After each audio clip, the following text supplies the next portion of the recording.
दोस्तों नमस्कार, विकल्प वाणी सच्चाई की खोज में आपका स्वागत है। इस समय हम हरियाणा के सोनीपत रोड पे हैं। यहाँ पर हजारों की तादाद में किसान इकट्ठा हुए हैं। ये किसान जो बीते 2 साल पहले जो किसान आंदोलन चला था उसमें जो शहीद हुए थे उनकी याद में आज यहाँ महापंचायत हो रही है और अपनी मांगों को लेकर आगे की लड़ाई को तय करने की चर्चा कर रहे हैं।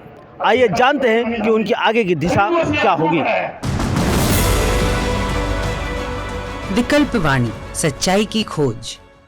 मेरा पहला सवाल ये है कि देश के प्रधानमंत्री ने तीनों कृषि कानून वापस ले लिए, लेकिन उसके बावजूद किसान आंदोलन लगातार चल रहा है। आज किस मांगों को लेकर आप लोग प्रदर्शन कर रहे हैं? देखिए, आज हम इसलिए आए हैं, एक तो जो हमारे 750 से ऊपर किसान शहीद हुए हैं उनकी याद में हमने उनकी श्रद्धांजलि उनको देने के लिए, उनके लिए अरदास करने के लिए हमने परसों से अखंड पाठ प्रारंभ करवाया था। आज उसके भोग पड़े हैं, अरदास हुई है और उन शहीदों को श्रद्धांजलि दी है, उनके परिवारों के लिए दुआ मांगी है। और दूसरा, जो कि किसान आंदोलन चला, 3 काले कानून तो रद्द हो लिए, लेकिन MSP ज्यों की त्यों उसके बारे में कोई बात नहीं हुई। और उस आंदोलन की बदौलत जो हमारे दिल्ली पे नौजवानों पे पर्चे हुए और लखीमपुर खीरी में एक नरसंहार किया गया, उस नरसंहार में हमारे 4 किसान, एक हमारा पत्रकार, 5 लोग शहीद हुए।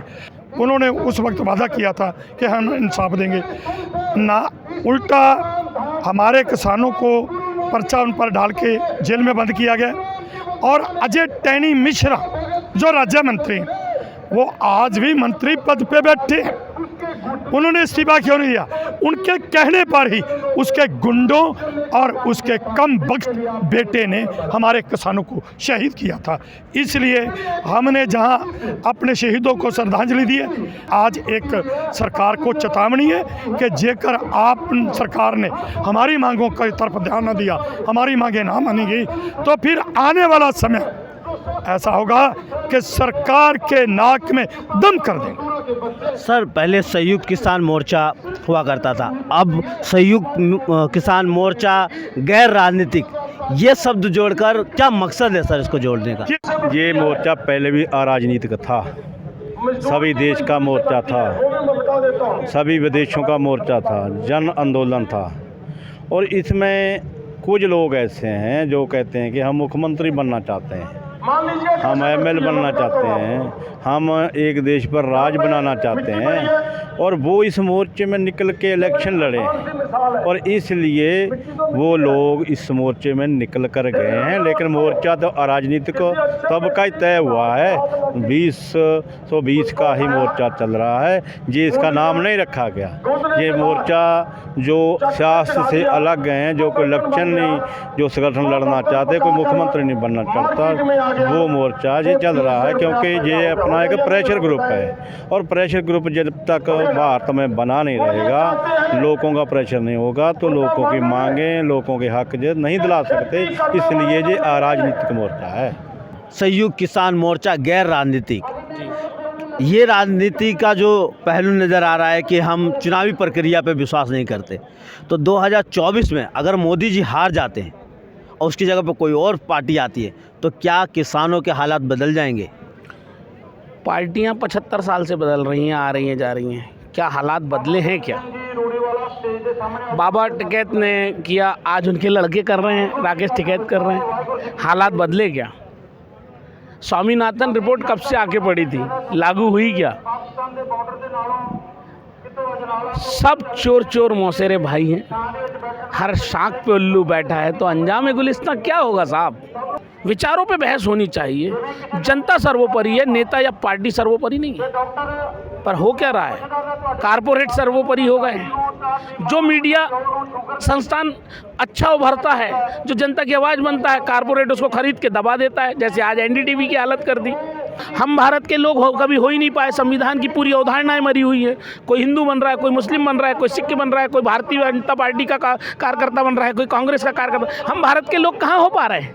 हम कहाँ अपनी प्रभुता को बचा पा रहे हैं, कहाँ अपने आंतरिक निर्णय और बाहरी निर्णय ले पा रहे हैं। संविधान के एक एक शब्द को देख लीजिए आप, जो उसकी अवधारणा, जो उसकी आत्मा है, क्या उसका कत्ल हुआ है या नहीं हुआ है। अभिव्यक्ति की आज़ादी है क्या सरकारी कर्मचारी के पास? क्या पुलिस वाले आंदोलन कर सकते हैं क्या? मैं पूछना चाहता हूँ आपसे। नहीं, देश में तो किसान भी आंदोलन नहीं कर सकते, डंडे बरसाए जाते हैं। 188 की धारा बना ही इसलिए गई है कि आपकी अभिव्यक्ति मर सके।